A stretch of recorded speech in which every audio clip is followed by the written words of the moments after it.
भारत माता की। भारत माता की। भारत माता की। थाने सगळाने राम राम। राजस्थान के राज्यपाल हरिभाऊ बागड़े जी, यहां के लोकप्रिय मुख्यमंत्री श्रीमान भजनलाल जी, पूर्व मुख्यमंत्री बहन वसुंधरा राजे जी, केंद्रीय कैबिनेट के मेरे साथी अश्विनी वैष्णव जी, अर्जुन राम मेघवाल जी, राजस्थान की उप मुख्यमंत्री दिया कुमारी जी, प्रेमचंद जी, राजस्थान सरकार के अन्य मंत्रीगण, संसद में मेरे साथी मदन राठौड़ जी, अन्य सांसद और विधायकगण और मेरे प्यारे भाई और बहनों, आप सभी यहां इतनी विशाल संख्या में आए हैं और इतनी भयंकर गर्मी के बीच,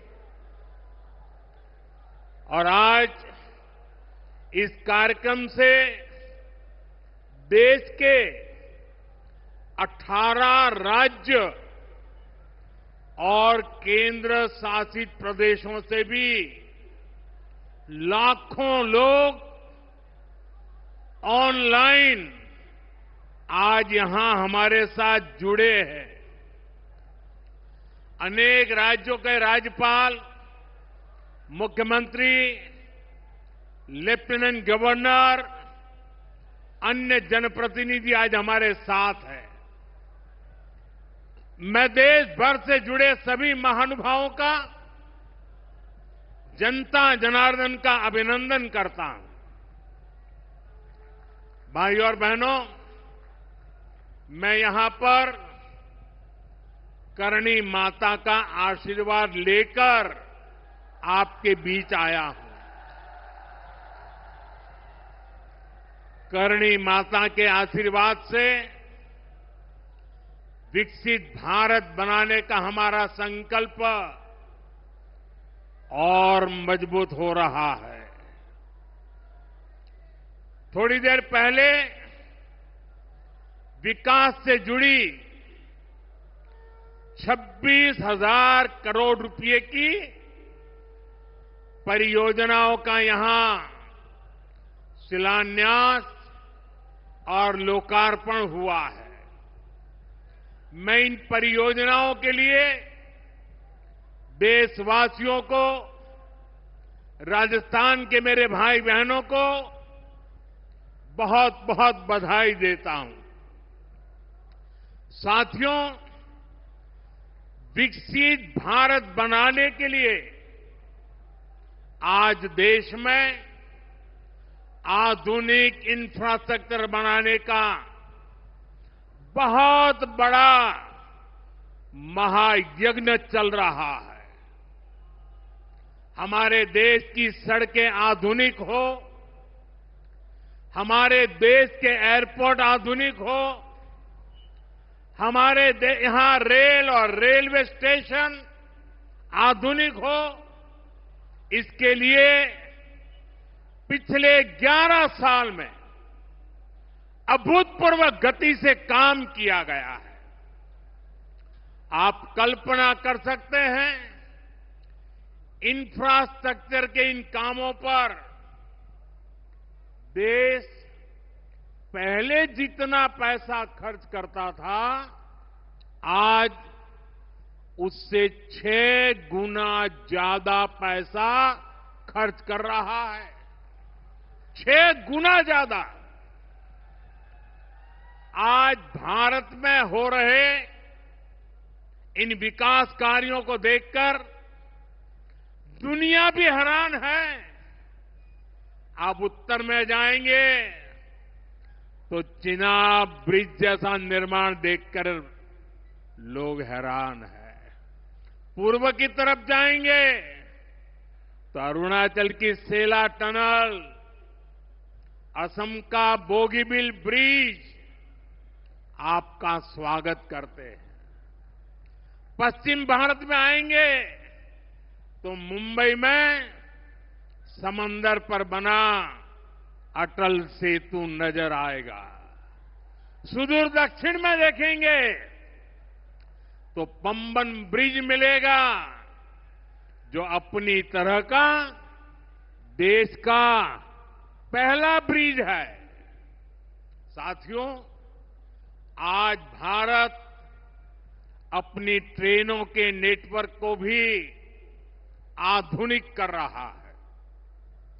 ये वंदे भारत ट्रेनें, अमृत भारत ट्रेनें, नमो भारत ट्रेनें, ये देश की नई गति और नई प्रगति को दर्शाती है।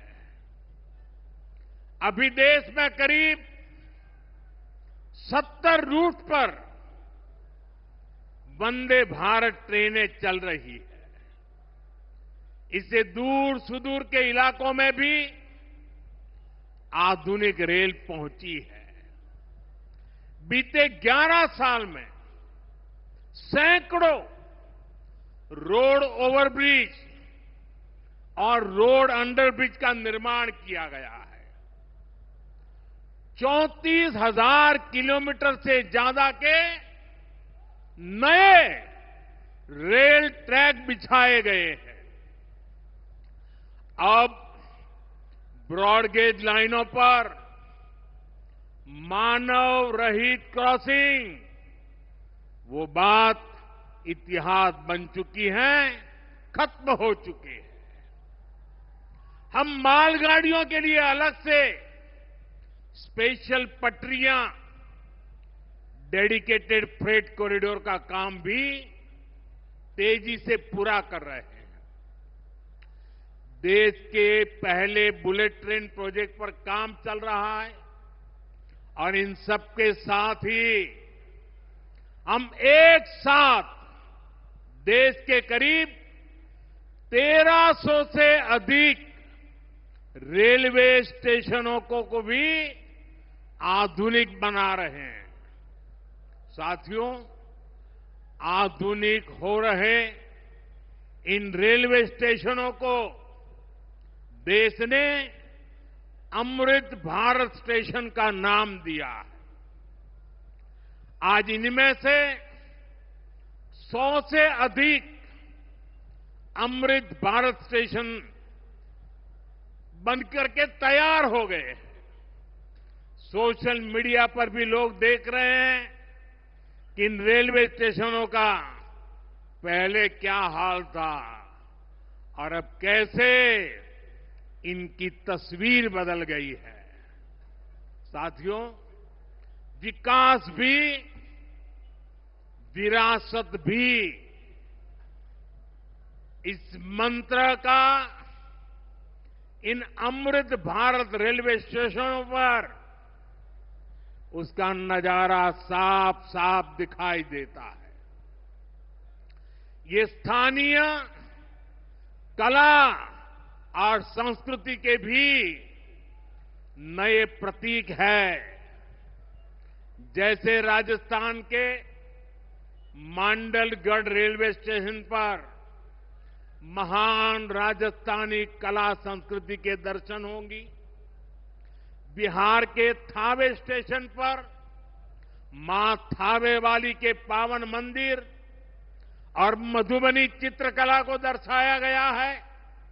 मध्य प्रदेश के ओरछा रेलवे स्टेशन पर आपको भगवान राम के आभा का एहसास होगा। श्रीरंगम स्टेशन का डिजाइन भगवान श्री रंगनाथ स्वामी जी के मंदिर से प्रेरित है। गुजरात का डाकोर स्टेशन रणछोड़राय जी से प्रेरित है।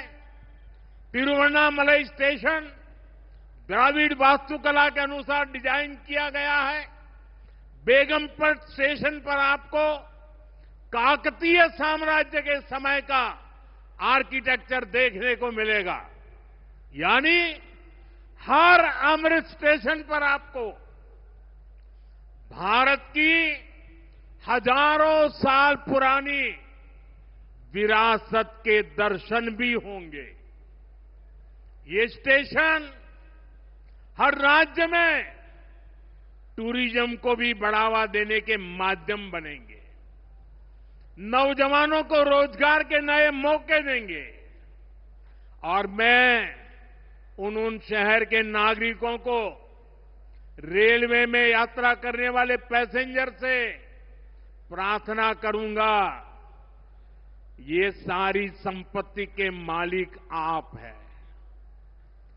कभी भी वहां गंदगी न हो, इस संपत्ति का नुकसान न हो, क्योंकि आप उसके मालिक हैं। साथियों, इंफ्रास्ट्रक्चर बनाने के लिए जो पैसा सरकार खर्च करती है, वो रोजगार भी बनाता है, व्यापार कारोबार भी बढ़ाता है। जो हजारों करोड़ रुपए सरकार लगा रही है, ये पैसा मजदूर की जेब में जा रहा है, ये दुकानदार को मिल रहा है, दुकान और फैक्ट्री में काम करने वाले लोगों को मिल रहा है। रेत, बजरी, सीमेंट, ये सारी चीजें ढोने वाले ट्रक, टेम्पो चलाने वालों को भी इससे फायदा होता है। और जब ये इंफ्रास्ट्रक्चर बनकर तैयार हो जाता है, तो फिर अनेक गुना और फायदे होते हैं। किसान की उपज कम कीमत में बाजार तक पहुंचती है, वेस्टेज कम होती है, जहां सड़कें अच्छी होती हैं, नई ट्रेनें पहुंचती हैं, वहां नए उद्योग लगते हैं, पर्यटन को बहुत बढ़ावा मिलता है। यानी इंफ्रास्ट्रक्चर पर लगने वाले पैसे से हर परिवार का, खास तौर पर हमारे नौजवानों का सबसे अधिक फायदा होता है। साथियों, इंफ्रास्ट्रक्चर पर जो काम हो रहा है, उसका हमारे राजस्थान को भी बड़ा लाभ मिल रहा है। आज राजस्थान के गांव-गांव में अच्छी सड़कें बन रही हैं, बॉर्डर के इलाकों में भी शानदार सड़कें बन रही हैं।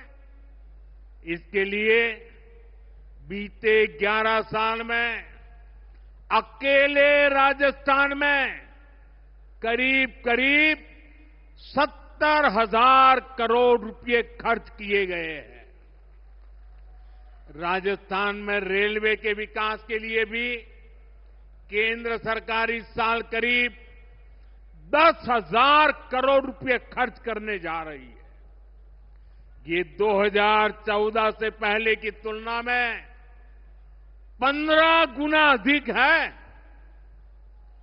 अभी थोड़ी देर पहले ही यहां से मुंबई के लिए एक नई ट्रेन को हरी झंडी दिखाई गई है। आज ही कई इलाकों में स्वास्थ्य, जल और बिजली से जुड़ी योजनाओं का शिलान्यास और लोकार्पण हुआ है। इन सारे प्रयासों का लक्ष्य है हमारे राजस्थान के शहर हो या गांव तेजी से उन्नति की ओर बढ़ सके, राजस्थान के युवाओं को उनके शहर में ही अच्छे अवसर मिल सके। साथियों, राजस्थान के औद्योगिक विकास के लिए भी डबल इंजन सरकार तेजी से काम कर रही है। अलग अलग सेक्टर्स के लिए यहां भजनलाल जी की सरकार ने नई औद्योगिक नीतियां जारी की है।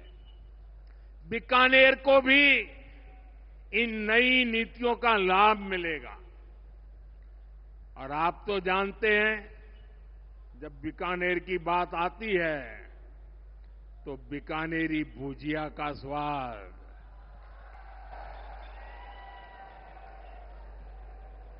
और बीकानेरी रसगुल्लों की मिठास,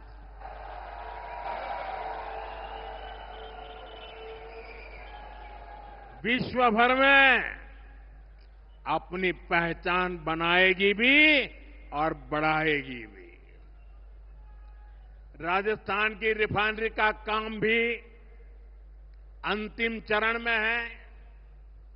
इससे राजस्थान पेट्रोलियम आधारित उद्योगों का प्रमुख हब बनेगा। अमृतसर से जामनगर तक जो 6 लेन का इकोनॉमिक कॉरिडोर बन रहा है, वो राजस्थान में श्रीगंगानगर, हनुमानगढ़, बीकानेर, जोधपुर, बाड़मेर और जालोर से गुजर रहा है। दिल्ली मुंबई एक्सप्रेसवे का काम भी राजस्थान में लगभग पूरा हो गया है। कनेक्टिविटी का ये अभियान राजस्थान में औद्योगिक विकास को नई ऊंचाई पर ले जाएगा। साथियों, राजस्थान में पीएम सूर्यघर मुफ्त बिजली योजना भी तेजी से आगे बढ़ रही है। इस योजना से राजस्थान के 40,000 से ज्यादा लोग जुड़ चुके हैं। इससे लोगों का बिजली बिल 0 हुआ है और लोगों को सोलर बिजली पैदा करके कमाई का नया रास्ता भी मिला है। आज यहां बिजली से जुड़े कई प्रोजेक्ट का शिलान्यास और लोकार्पण हुआ है। इनसे भी राजस्थान को और ज्यादा बिजली मिलेगी। बिजली का बढ़ता उत्पादन भी राजस्थान में औद्योगिक विकास को नई गति दे रहा है। साथियों, राजस्थान की ये भूमि रेत के मैदान में हरियाली लाने वाले महाराजा गंगा सिंह जी की भूमि है। हमारे लिए पानी का क्या महत्व है, यह इस क्षेत्र से बेहतर भला कौन जानता है। हमारे बीकानेर, श्रीगंगानगर, हनुमानगढ़, पश्चिम राजस्थान के ऐसे अनेक क्षेत्रों के विकास में पानी का बहुत बड़ा महत्व है। इसलिए एक तरफ हम सिंचाई परियोजनाओं को पूरा कर रहे हैं और साथ ही नदियों को जोड़ रहे हैं। पार्वती, काली सिंध, चंबल लिंक परियोजना से राजस्थान के अनेक जिलों को लाभ होगा। यहां की धरती, यहां के किसानों को फायदा होगा। साथियों, राजस्थान की ये वीर धरा हमें सिखाती है कि देश और देशवासियों से बड़ा और कुछ नहीं। 22 अप्रैल को आतंकवादियों ने धर्म पूछकर हमारी बहनों की मांग का सिंदूर उजाड़ दिया था।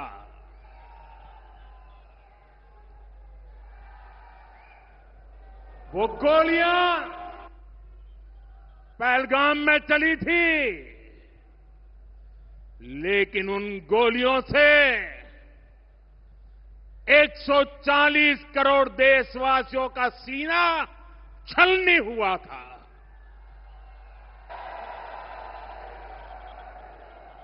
इसके बाद हर देशवासी ने एकजुट होकर संकल्प लिया था कि आतंकवादियों को मिट्टी में मिला देंगे, उन्हें कल्पना से भी बड़ी सजा देंगे। आज आपके आशीर्वाद से, देश की सेना के शौर्य से हम सब उस प्रण पर खरे उतरे हैं। हमारी सरकार ने तीनों सेनाओं को खुली छूट दे दी थी।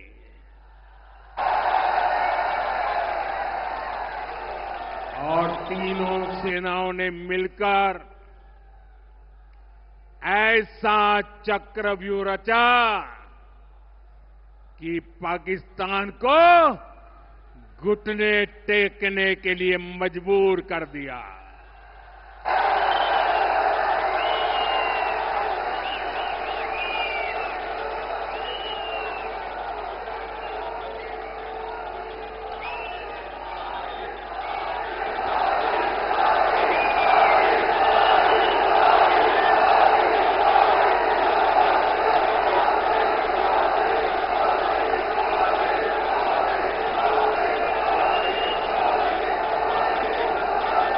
साथियों, 22 तारीख के हमले के जवाब में हमने 22 मिनट में आतंकियों के 9 सबसे बड़े ठिकाने तबाह कर दिए।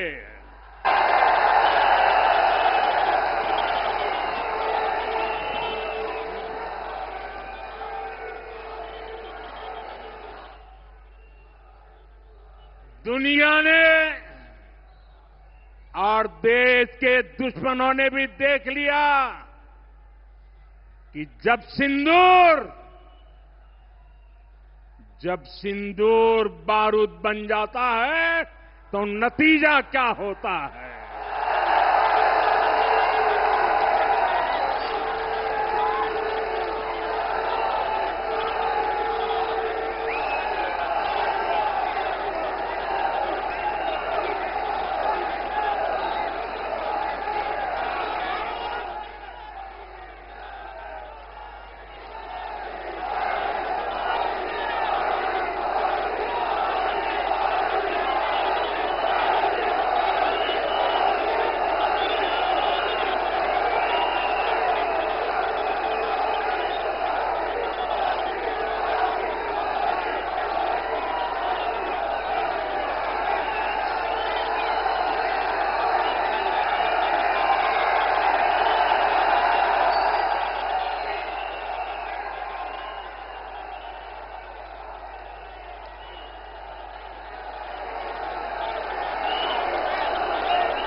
वैसे साथियों,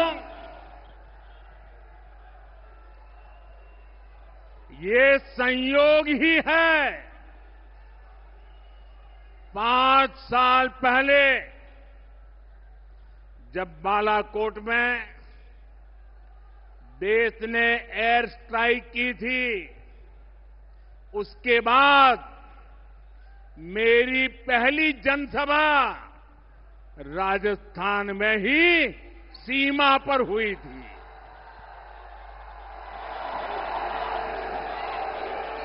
वीर भूमि का ही ये तप है कि ऐसा संयोग बन जाता है।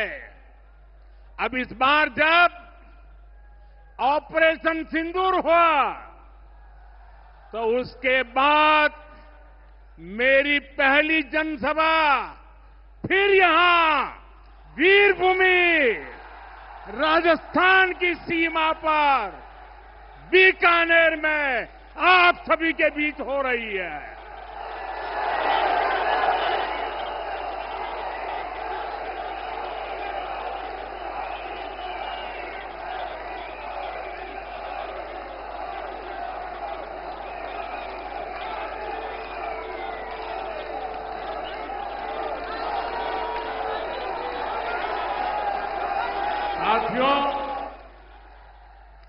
शुरू में मैंने कहा था, एयर स्ट्राइक के बाद मैं आया था, तब मैंने कहा था, सौगंध मुझे इस मिट्टी की, मैं देश नहीं मिटने दूंगा, मैं देश नहीं झुकने दूंगा।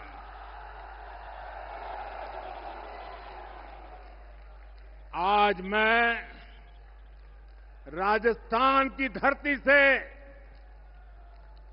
देशवासियों से बड़ी नम्रता के साथ कहना चाहता हूं, मैं देश के कोने कोने में जो तिरंगा यात्राओं का हुजूम चल रहा है,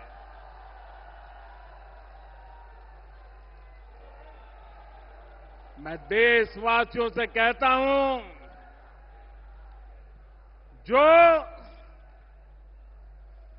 जो सिंदूर मिटाने निकले थे, जो सिंदूर मिटाने निकले थे, उन्हें मिट्टी में मिलाया है।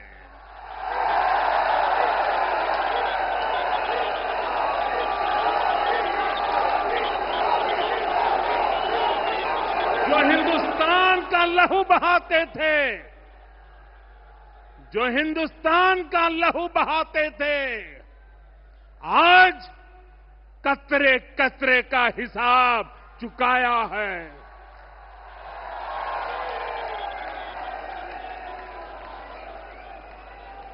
जो सोचते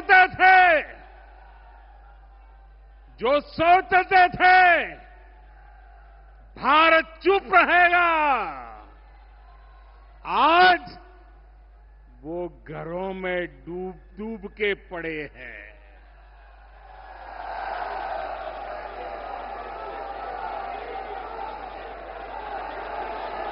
जो अपने हथियारों पर घमंड करते थे, जो अपने हथियारों पर घमंड करते थे, आज वो मलबे के ढेर में दबे हुए हैं।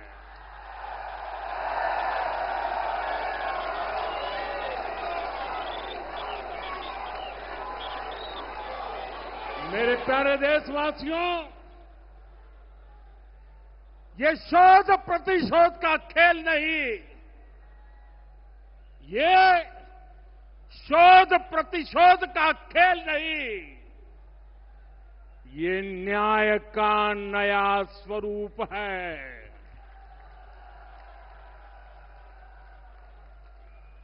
ये न्याय का नया स्वरूप है। ये ऑपरेशन सिंदूर है।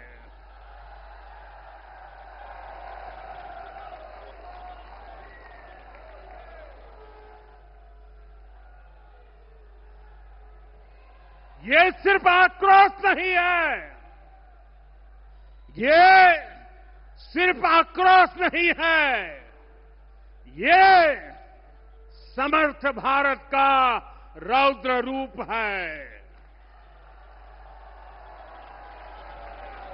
ये भारत का नया स्वरूप है।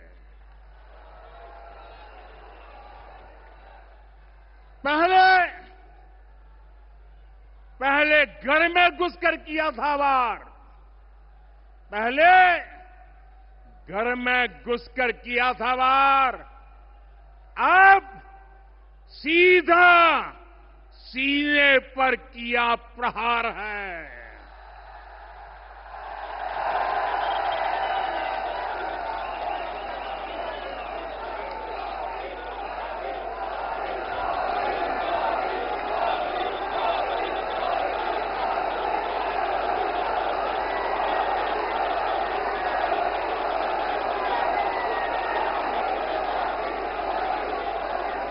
आतंक का फन कुचलने की, आतंक का फन कुचलने की यही नीति है, यही रीति है। यही भारत है, नया भारत है। ये भारत माता की, भारत माता की, भारत माता की। साथियों, ऑपरेशन सिंदूर ने आतंकवाद से निपटने के 3 सूत्र तय कर दिए हैं। पहला, भारत पर आतंकी हमला हुआ तो करारा जवाब मिलेगा। समय हमारी सेनाएं तय करेगी, तरीका भी हमारी सेनाएं तय करेगी और शर्तें भी हमारी होगी। दूसरा, एटम बम की गीदड़ बत्तियों से भारत डरने वाला नहीं है। और तीसरा, हम आतंक के आकाओं और आतंकी सरपरस्त सरकार को अलग अलग नहीं देखेंगे, उन्हें अलग अलग नहीं देखेंगे, उन्हें एक ही मानेंगे। पाकिस्तान का ये स्टेट और नॉन स्टेट एक्टर वाला खेल अब नहीं चलेगा। आपने देखा होगा, पूरी दुनिया में पाकिस्तान की पोल खोलने के लिए हमारे देश के 7 अलग अलग प्रतिनिधिमंडल पूरे विश्व भर में पहुंच रहे हैं। और इसमें देश के सभी राजनीतिक दलों के लोग हैं, विदेश नीति के जानकार हैं, गणमान्य नागरिक हैं। अब पाकिस्तान का असली चेहरा पूरी दुनिया को दिखाया जाएगा। साथियों, पाकिस्तान भारत से कभी सीधी लड़ाई जीत ही नहीं सकता। जब भी सीधी लड़ाई होती है तो बार बार पाकिस्तान को मुंह की खानी पड़ती है। इसलिए पाकिस्तान ने आतंकवाद को भारत के खिलाफ लड़ाई का हथियार बनाया है। आजादी के बाद पिछले कई दशकों से यही चला आ रहा था। पाकिस्तान आतंक फैलाता था, निर्दोष लोगों की हत्याएं करता था, भारत में डर का माहौल बनाता था। लेकिन पाकिस्तान एक बात भूल गया, अब मां भारती का सेवक मोदी यहां सीना तान कर खड़ा है।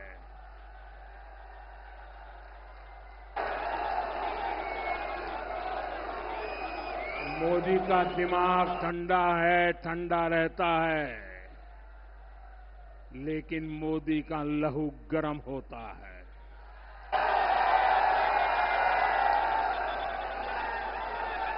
और अब तो मोदी की नसों में लहू नहीं, गरम सिंदूर बह रहा है।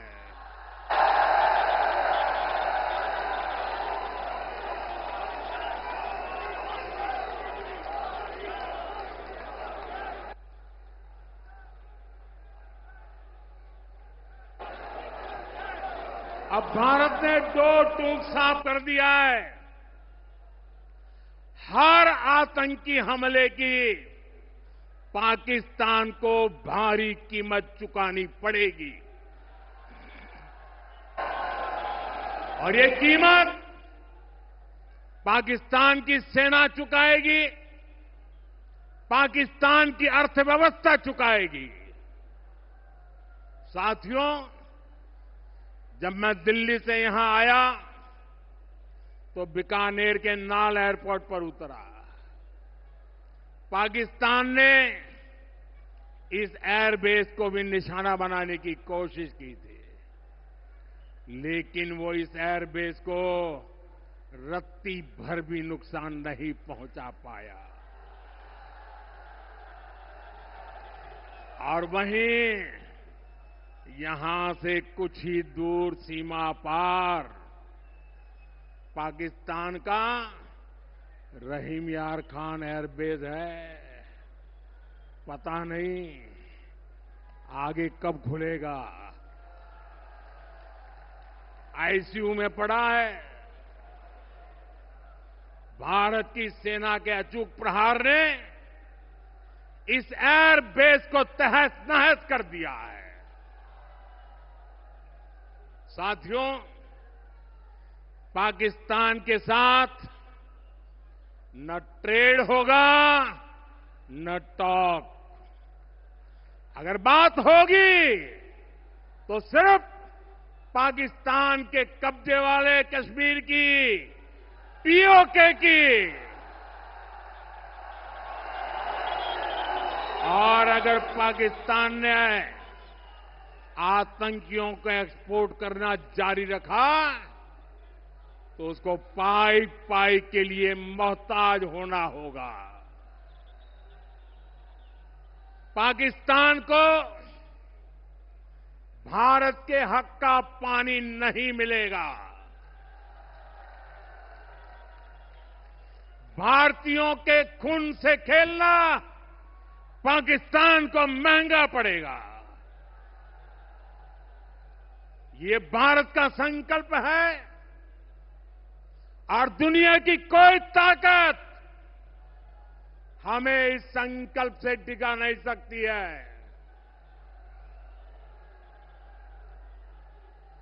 भाइयों और बहनों, विकसित भारत के निर्माण के लिए सुरक्षा और समृद्धि दोनों जरूरी है।